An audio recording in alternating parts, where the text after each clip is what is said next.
Juan Andres Fontaine has degrees in economics from the University Católica of Chile and from the University of Chicago. He's been a research director at the Central Bank of Chile, a professor at some of the major universities in Chile, and a visiting professor at UCLA. He has been the Minister of Economy of Chile for only 6 months. So we actually today have an opportunity to influence him as we ask him some questions and give him some guidance about what he can do to change the country. Without further ado, Minister.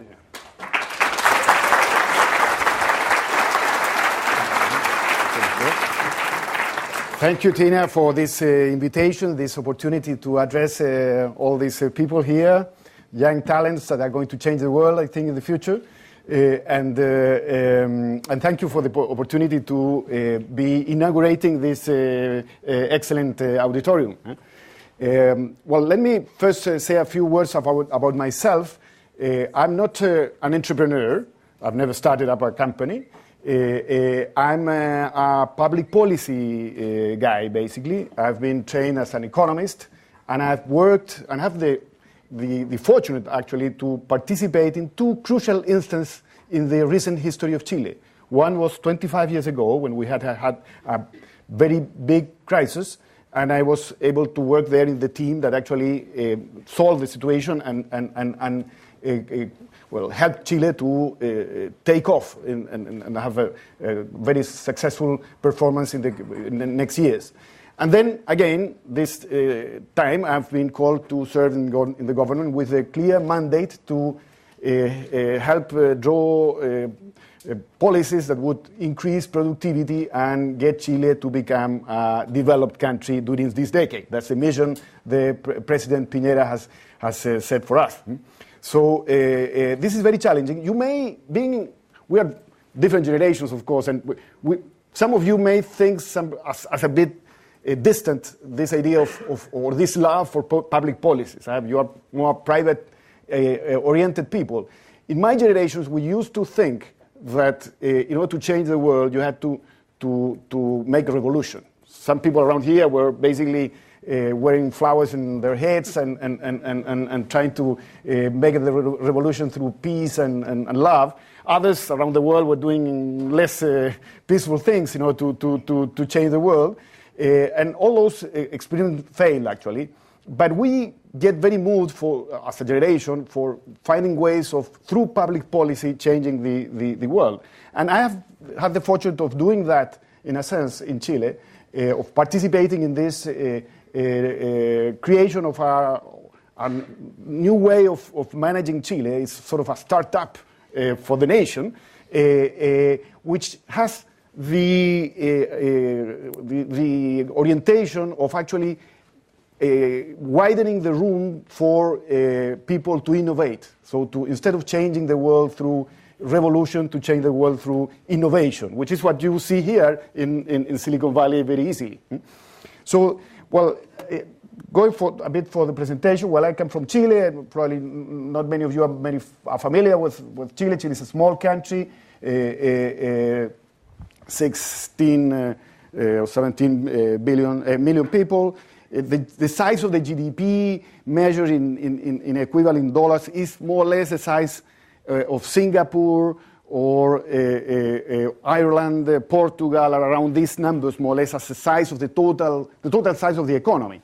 But of course, our per capita income is much below those other countries, so that's why we are classified as a upper middle income. We are rich in exports of copper, fruit, wine, and things like that there. And we are famous for interesting things as Pablo Neruda, Easter Island, and so on. That's the country where I come from. And this is our recent history, in which we had this period from around 1970 to around 1985, in which many awful things happened in Chile, and the economy was basically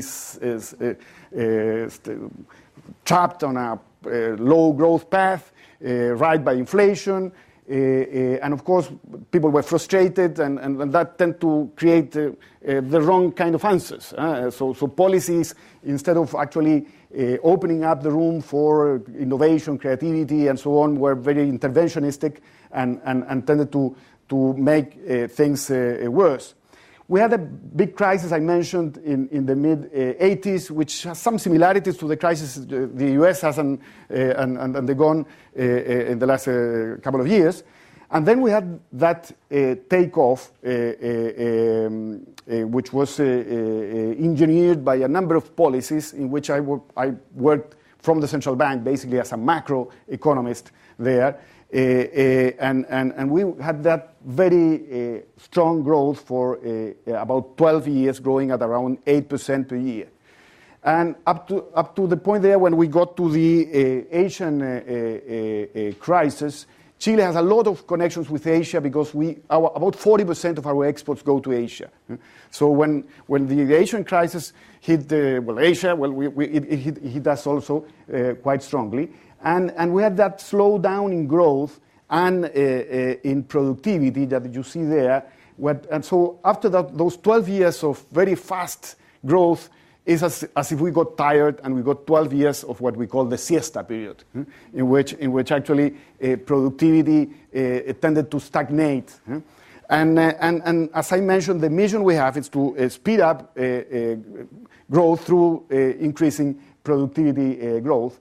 And to achieve this stage of, or to cross the threshold of development during this decade. That would mean to increase our per capita income from $15,000 to about 23 by the end of the decade, which would put us at the level of the lowest developed countries these days, which is a level that Portugal has, for example, or the Czech Republic is close to that. So the purple column there would be our target. In order to get to that level, we have to increase the rate of growth of the economy to about 6% per year. And we are starting on the right track, in the sense this year we are going to grow close to 5.5% after having a very, very terrible earthquake at the beginning of the year. So that, of course, affects initially. The first half of the year has been very much affected by that. But we are speeding up, and estimations are that we are going to get to grow at around 6 or 6.5% next year. So we are in the right track, and we feel we have all the potentialities of actually accelerating growth because, as I mentioned, 40% of our exports go to Asia. Asia, of course, is a very fast-growing region these days. We have we produce many of those commodities for which the Asian countries, the Asian countries lack, and we are, for obvious reasons, very connected with Latin American countries, with Brazil, for example, which is another fast-growing country these days. The Brazilian tide is going to lift all Latin American boats, and we are going to benefit from that. Chilean companies have become very globally oriented. Among our main exporters, we have top of the world exporters in copper, in salmon, in wine, in wood pulp. And we have some other companies that have become sort of leaders in this so-called Latins that are investing in many Latin American countries, in retail, in airline, and other sectors. We have this new company starting. But we think we need to accelerate this process. That's a 6% growth that would take us by the end of the decade to become a developed country. And to accelerate that growth, what we need is to foster innovation and entrepreneurship. And that's what we're setting a number of policies that go in that direction, that would basically try to get Chile to be the innovation hub of South America by interconnecting us with the innovation centers of the world, and of course the most important of all, Silicon Valley. That's why we have there underlying that connection. We are doing a number of things to actually get to this result. One of them, I can answer in the specific questions other subjects, but what we are doing is this startup program that's going to connect Chile with California, and which is in the line of actually exploiting this long history of interconnection between Chile and California, which, as you know, are very similar in terms of landscape. As we have more or less the same kind of deserts, the same kind of vineyards, the same kind of coastline. They're amazingly similar. So our aim is to replicate this similarity in terms of landscape, now in terms of economics and innovation. And who knows, perhaps 30 or 50 years from now, Chile is going to be as California is today, with the help of innovators. And we are going to try to bring those innovations to Chile. In order to do that, we have this Startup Chile program, in which we are attracting young, talented entrepreneurs, probably after finishing or graduating here or in other universities of the world, to go to Chile to do the early stages of their innovation in Chile. And we are facilitating the process, granting some money and for a 6-month period and other facilities in order for them to settle there. Why to do that? Because we think that in order to get this innovation culture going in Chile, we need to create a critical mass of people doing this, and to have these strong connections with the innovation centers of the world. So you are all invited to apply to this program when you finish your studies, and thank you for your patience.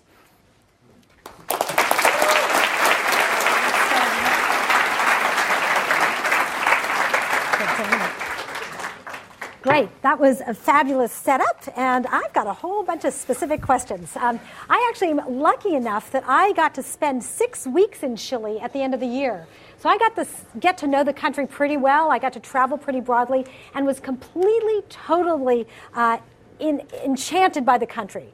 And I'm wondering, for you as a new government official, what levers do you have to make changes in the country? I mean, obviously, there's some things that you can control, and there's some things you can't. What are the types of things you're trying to do, and what levers do you have to control them? Well, as you know, Tina, in the innovation or entrepreneurship ecosystem, you have many parts of it. What we can control relatively easily is the legal and governmental policies, and we're doing that in terms of, for example, lifting regulatory and bureaucratic barriers to entrepreneurship.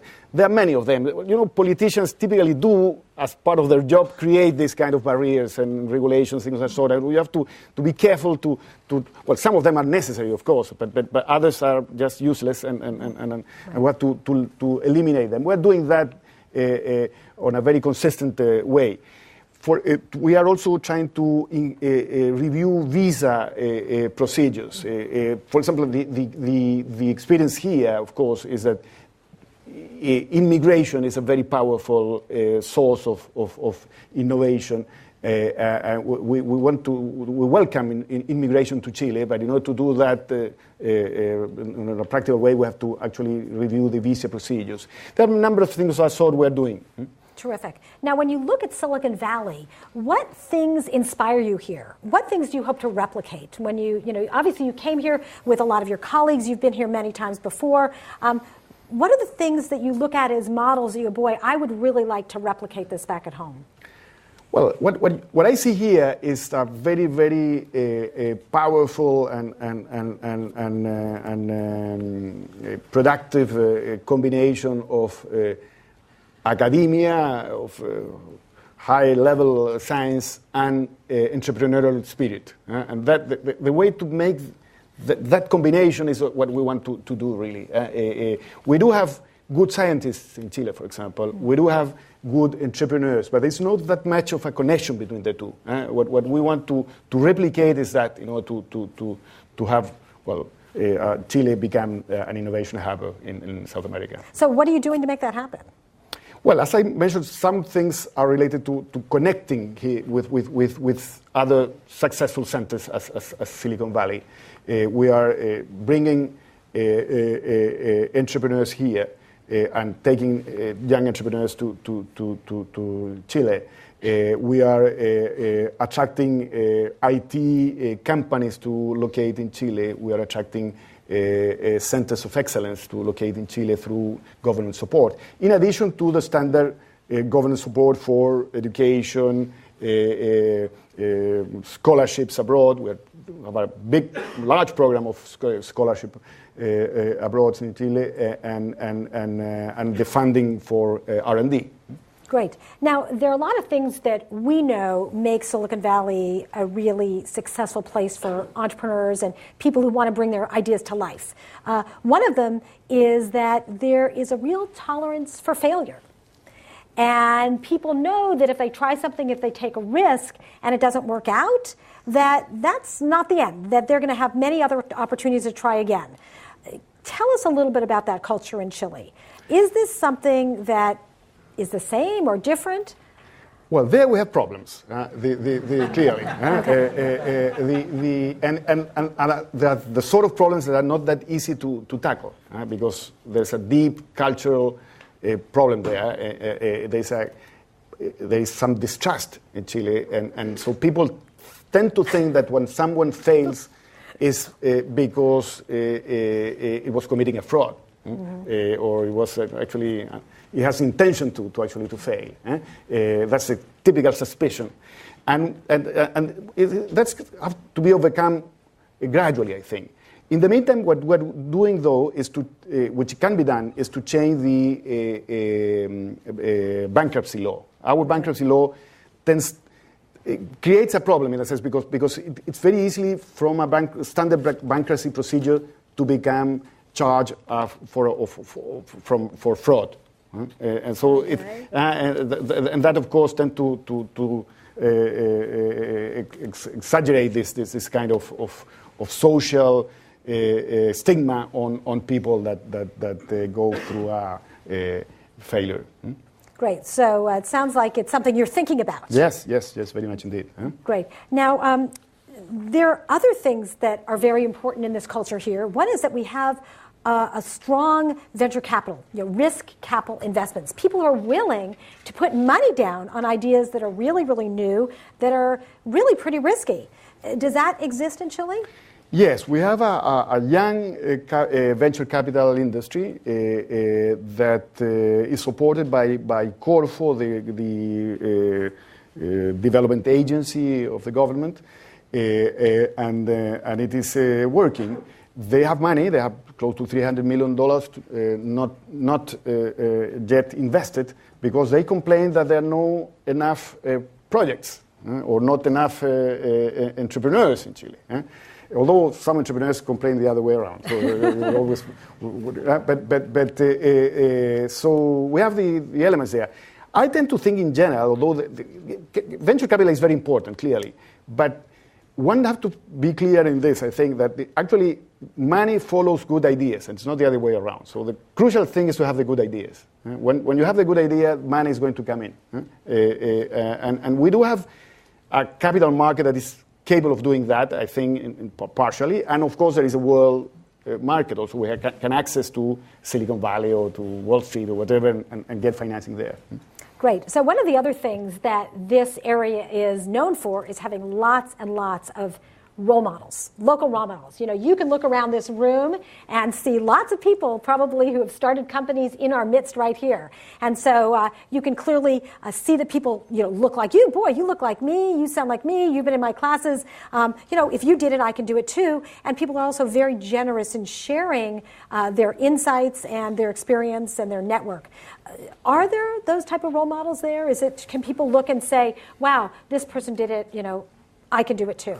We certainly have them. We have not exploited the role models so much, but we are working on that. And this mission of myself here with my team, we brought here 11 entrepreneurs which are in the initial stages of their process, which we think they have a high impact or are likely to have a high potential, and we would like to have them being to become those models.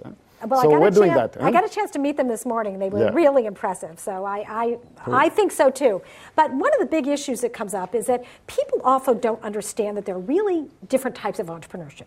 There's necessity entrepreneurship. Those people who go out and start a business that supports their family and it's very limited in its potential. And then there's who are sort of opportunity entrepreneurs who start things that are very scalable and have a potential to really grow quite large. Do people differentiate between that? Do you differentiate? Do you have a goal to develop one versus the other? Well, there's nothing wrong with the first variety in the sense of, well, of course, small businesses are needed and so on, so we'll have that happening anyway, and we are lifting barriers to foster the creation of businesses, to starting up businesses in Chile. But of course, the real growth of the economy, the growth of productivity is going to come from companies that don't have a vocation to remain small. It's exactly the opposite. They have the vocation to grow and to grow not only in Chile but also abroad. So the second kind of entrepreneurs is the ones who would like the most.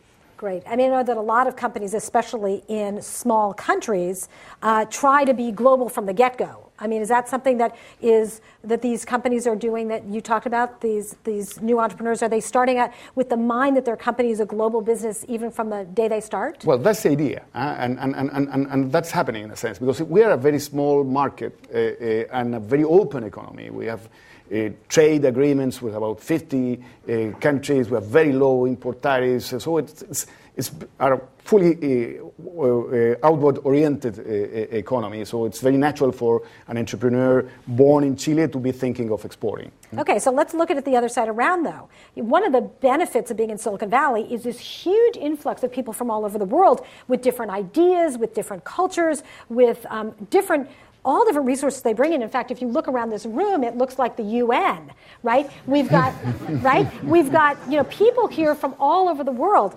When I go to Chile, I don't see that. So, is that something that you see as a challenge to, instead of having people in Chile looking outward to the rest of the world, to have the rest of the world coming to Chile?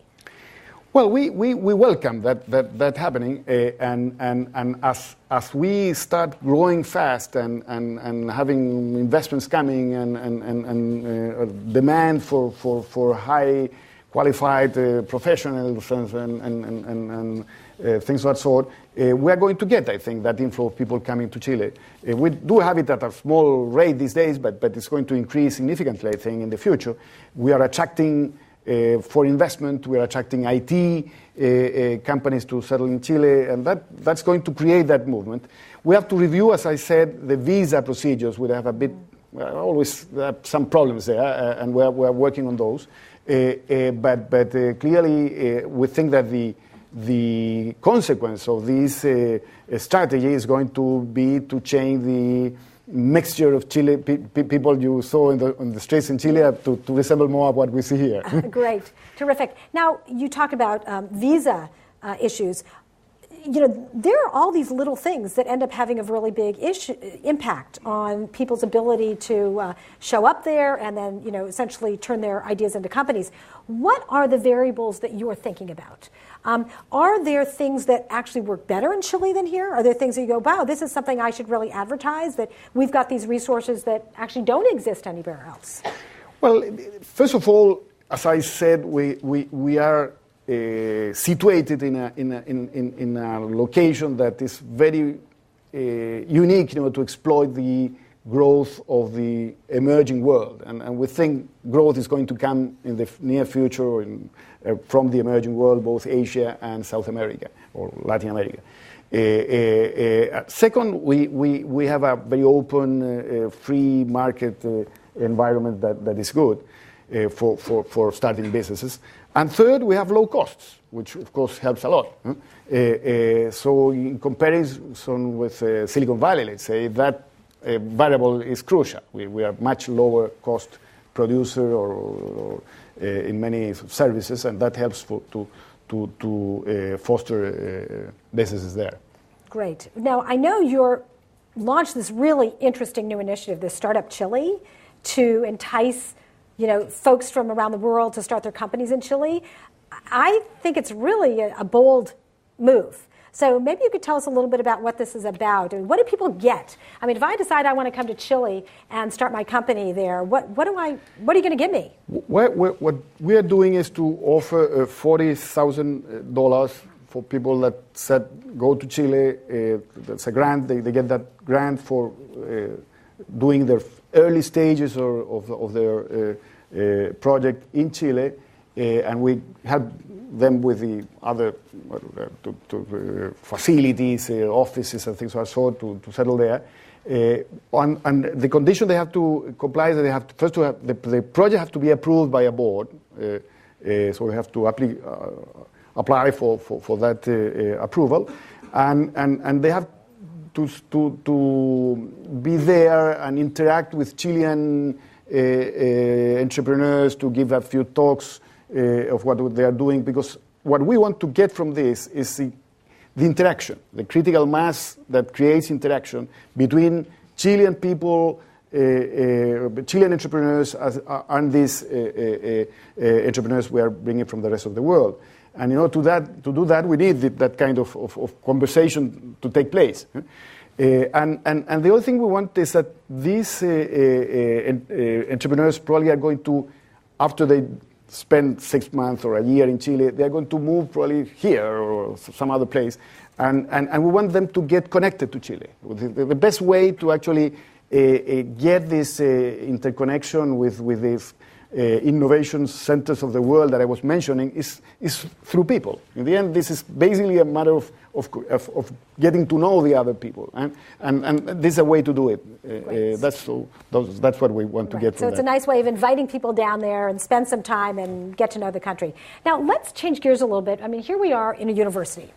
And I know that I've spent a lot of time with the universities in Chile, and I'm curious, what is happening in the universities there to stimulate this type of thinking? Because certainly, we have a room full of students here who are thinking about what can I learn in the classroom and in extracurricular programs that'll prepare me to enter this entrepreneurial world. What's happening in the universities in Chile to make that happen? Well, we do have good universities in terms of the training, the quality of the professors are good, the curriculum, but they have been focused basically on sciences or other typical subjects, not that much on training in entrepreneurship. And with your help, Tina, and others, they are now focusing that. And that's a revolution that is happening in Chilean universities these days. That's going to change probably the curriculum, but also the way the professors see their role. Because we are not used, for example, having science professors thinking in terms of patents of the research, or of engineering professors thinking in terms of startups. That's something a bit new for us, but it's changing these days. Great. So, what sort of things do you want your students to learn? What would you hope they would come out of school knowing or prepared to do? Well, that depends a bit on the subject, of course. But related to innovation and entrepreneurship. Well, basically to have this frame of mind that actually gets them to think in terms of problems that have to be solved, and there is a value of actually finding out the way to solve the problem, and to be willing to take the risks, to write the benefits of that and bear the costs of eventual failure. That kind of entrepreneurial frame of mind is what we want to teach, basically. Great. I'm going to open it up to questions from the audience. Okay, looks like we've got the first one over here. Hello. Well, first of all, I want to give a small background on myself. I'm actually Chilean. I've grown up all my life in Chile, and I came to study here as an undergrad. So I've actually gotten to experience a lot of the youth. I know a lot of the youth mentality in both places, in the Silicon Valley, my friends here at Stanford, and in Chile. I was actually, during this summer, winter in Chile, I worked at Universidad Católica and got to interact with the engineering students there and engineering professors. And one thing that strikes me about the two cultures, the Silicon Valley culture and the Chilean culture, well, first of all, engineering people here go into what you would call, it's more common to go into electrical engineering, bioengineering, computer science engineering, and non-traditional areas of engineering. Whereas in Chile, most engineering majors are going into industrial engineering, which would be the equivalent of management science and engineering, which is great because the country needs great managers and stuff. But the youth doesn't have this mentality of developing new technologies in Chile. Whereas I have many friends here who are already thinking of ideas, and their sophomore year of college, second year of college, are already thinking of technological ideas to make the world a better place. Right, that's terrific. Yeah. Do you have a question? Yeah. I mean, that's a terrific observation. I'm wondering if you have a question. No, it's related to a question. And I feel that's just because it's not a thing that the professors can teach. It's a thing that the students get from the student body. Do you think there's something the Chilean government can do to change that mentality in the youth?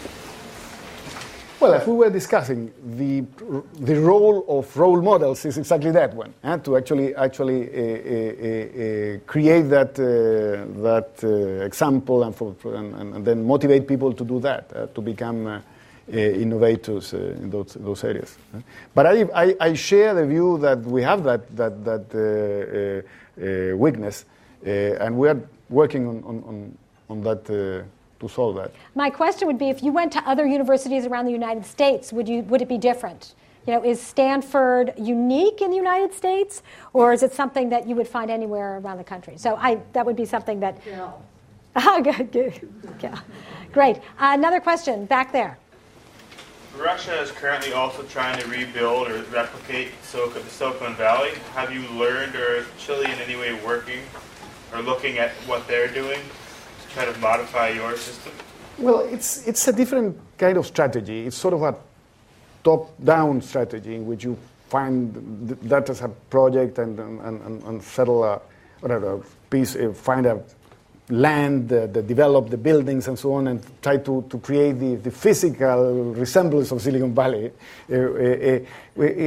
We're not actually wanting to replicate Silicon Valley. Would be useful. It would be useless. That what we're doing is to trying to interconnect, to improving the way people move from these two places, and through that means basically fostering entrepreneurship in Chile. It's a different sort of approach, I would say.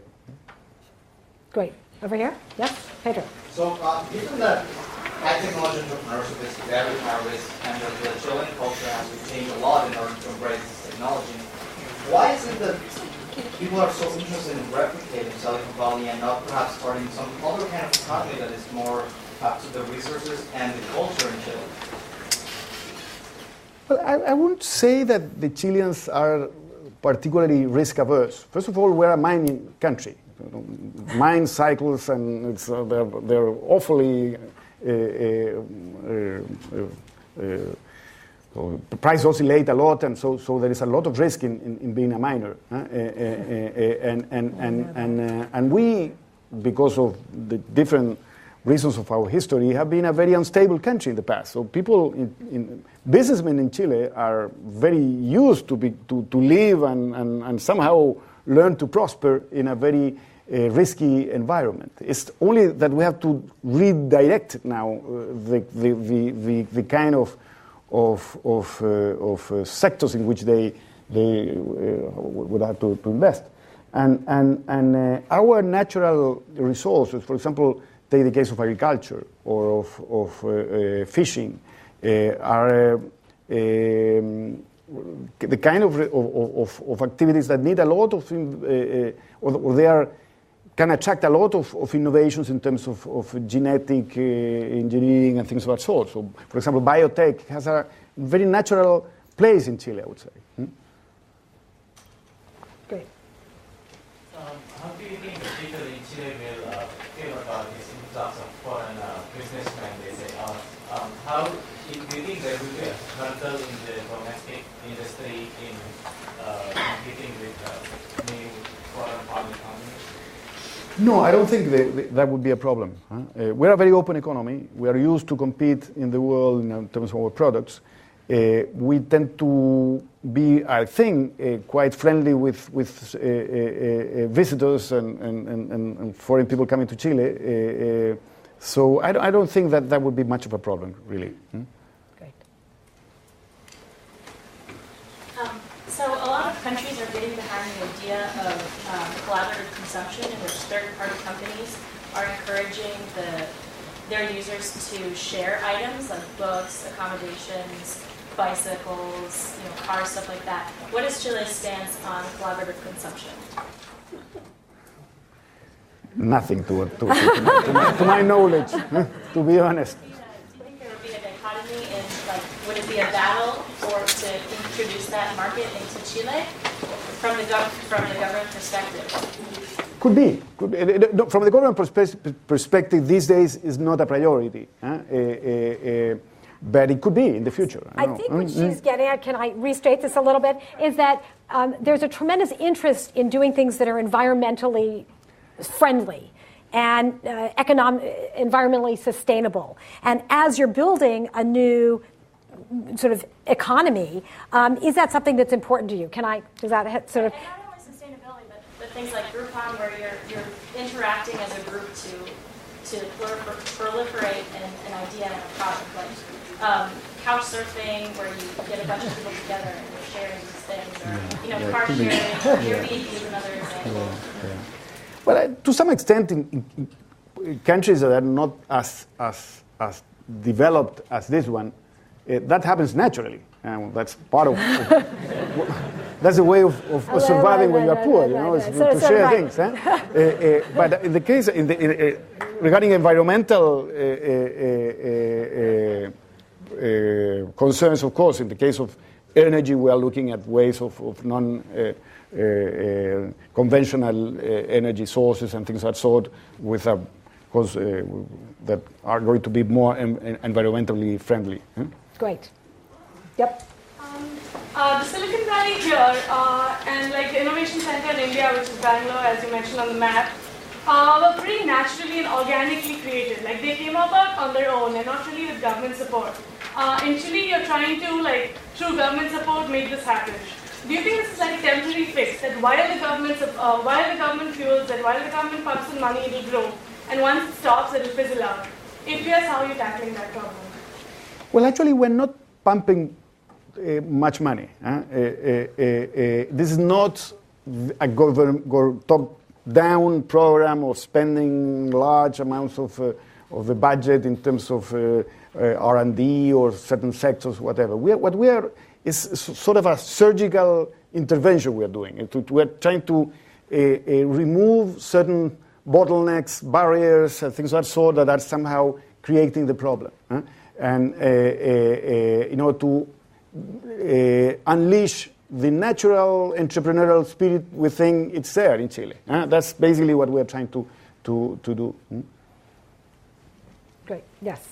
Since investments always go to the highest return industry, Chile has a very rich resources like copper, and copper prices has gone to historical high. Right. So you mentioned you don't pump into money into the high-tech sector, but how come you will have this kind of natural high-tech industry without government support, even you have some kind of resource curse? Well, we have significant non-copper activities like agriculture, like fishing, like others, the salmon industry, for example, which is, and all those, in order to survive in an environment that is very competitive in the world, in which costs, even in Chile, are rising a bit because of the currency effects of the copper boom and so on, they need to innovate and increase the productivity through this, through introducing technological advances. So we think the scenario is there for this happening. Great.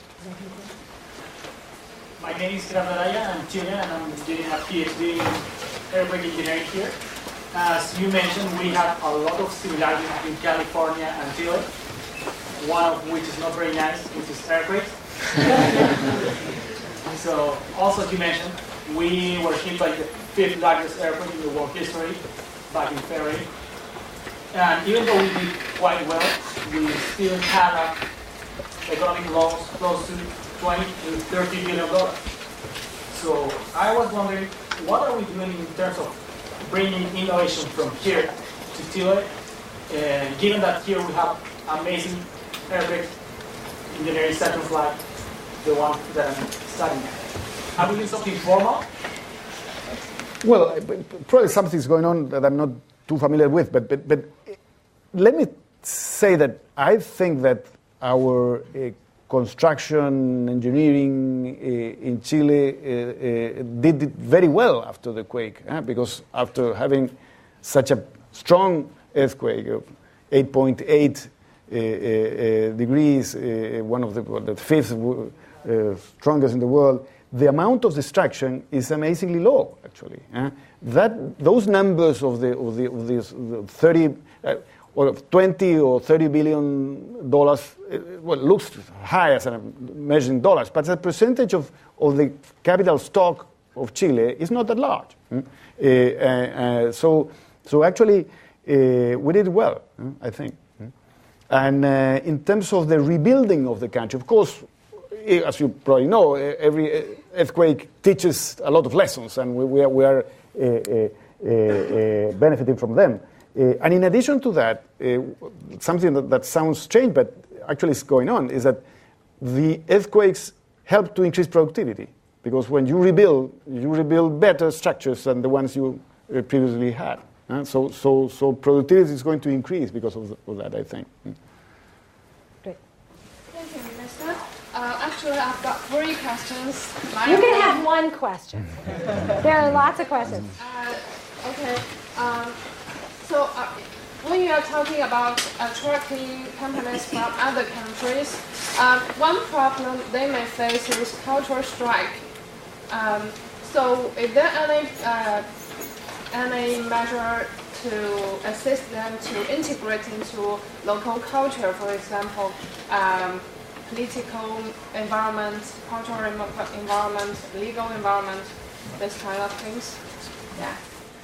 Well, yes. This program we have in the IT companies that want to locate in Chile to offer global services, they do it in connection with Corfo, the development agency in Chile, and they get some help of that sort. But in addition to that, we have a large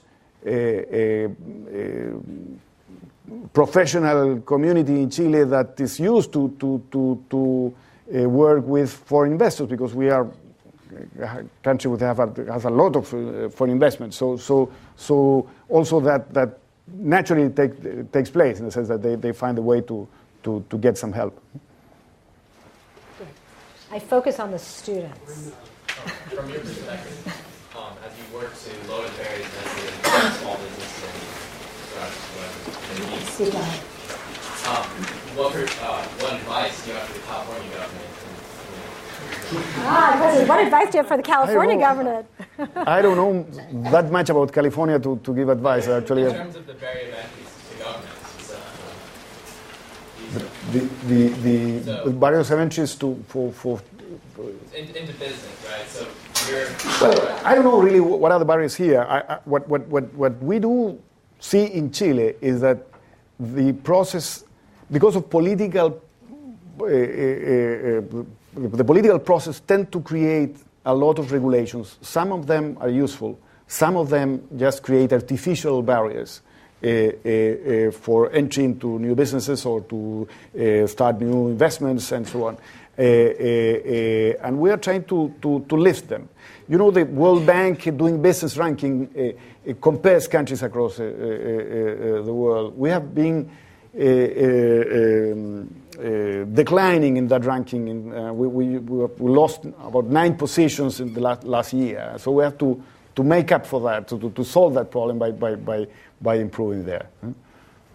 The U.S. as a whole is of course very well ranked in that ranking. Great. We have a question in the middle. So thank you very much for being here. We will listen to some measures that you will try to apply over the next years to get Startup Chile working. So I want to ask you about the specific targets. I mean, specific ratios or measures you'll be looking at over the next years just to evaluate the program and say if it's been a success or failure. Well, regarding specifically the startup program, that's a tough question because actually, since the results are going to be seen in the long term, we are going to have a problem there of establishing a criteria or a metric for success. But the general idea is to create this innovation culture that creates innovation that is valued by the market, that has a value in the market. And one way to measure that, a simple metric, would be to look at the number of companies, Chilean-born companies, that are traded in NASDAQ, for example. That's a very simple metric. Today, 0. So it's easy. The starting position is easy.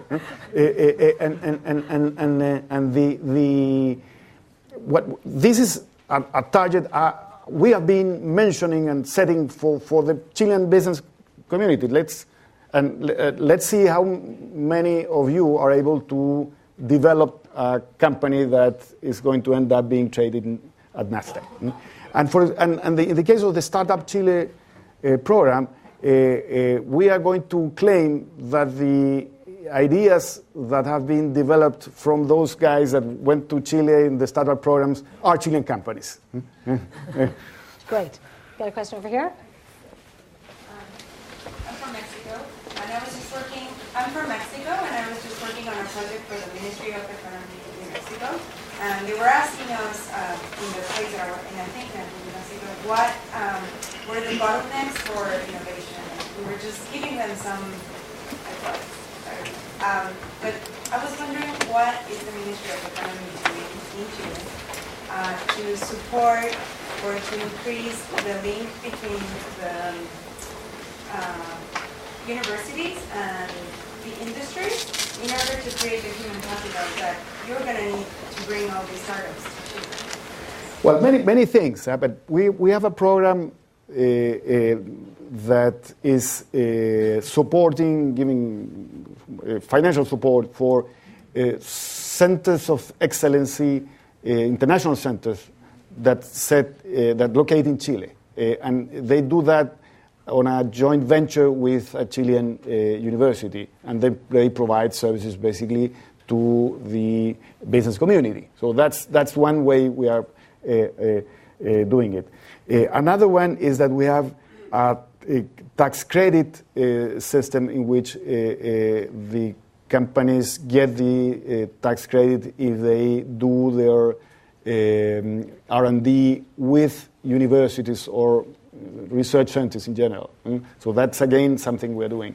We're also working, trying to help the universities or to somehow to push them to look at patents and their patent system as a very important piece of the puzzle, and they are starting to do it. So that's another idea. So we're doing a lot of things of that sort. The interesting thing about Silicon Valley is an entrepreneurship hub is that it serves not only as an economic hub but also as a technological hub. Now, by wanting to essentially build that entrepreneurial spirit in Chile, are you really interested in essentially vitalizing the economic side, the technological side, or both? Are you trying to make Chile an economic center, or are you trying to really build technology infrastructure? That sort of thing? Well, basically, we want Chile to be center of the application of ideas to create value. And those ideas may come from technological advances or may come just to the employment of the technological advances that are already there in a way that nobody have thought before. Both things, actually. What does Chile have in terms of government research funds? What does Chile have in terms of government research funds? Here in the United States, the government spends a lot of money. We have large government labs. A lot of money goes into universities to develop technologies. Most of the graduate students here, in one way, are probably funded by the government. I'm talking graduate students in engineering, sciences.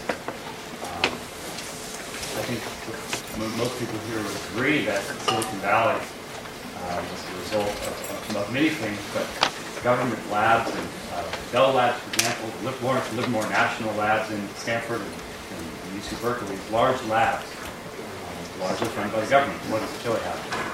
Well, we do have sort of a national science foundation in Chile that's been granting money for research for the last 30 years. Of course, the scale is different from what you have here, but we do have that supports research on a competitive basis, and we want to expand that in Chile.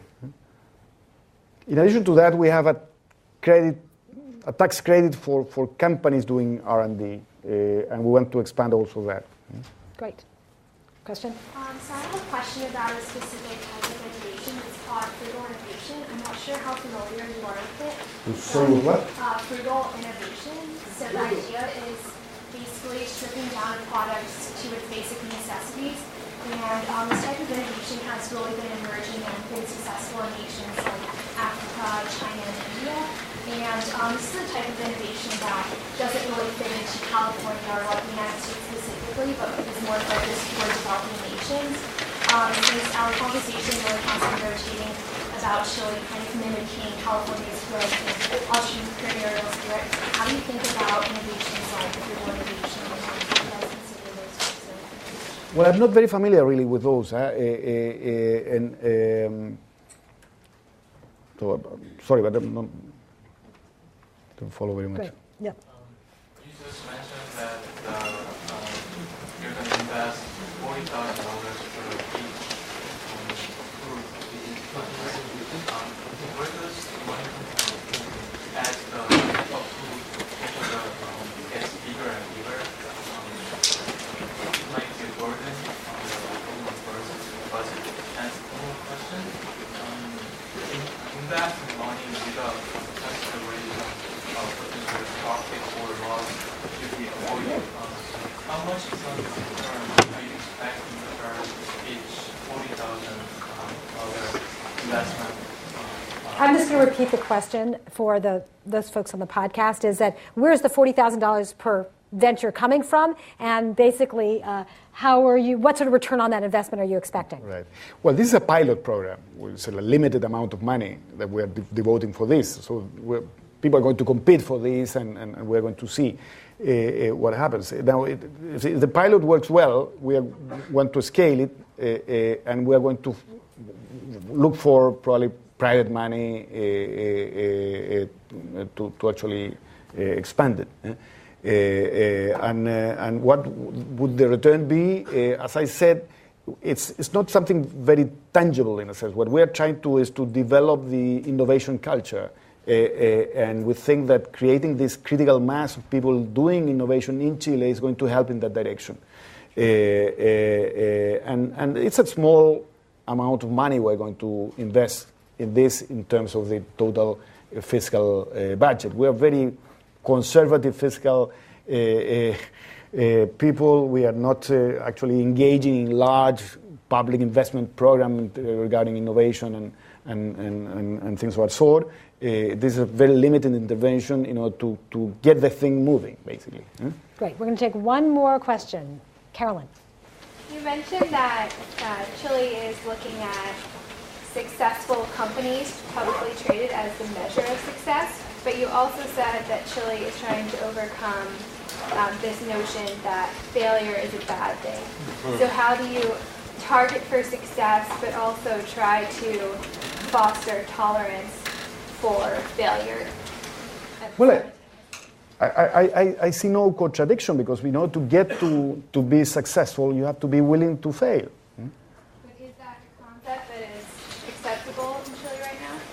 Well, we're trying to instill that culture in Chile.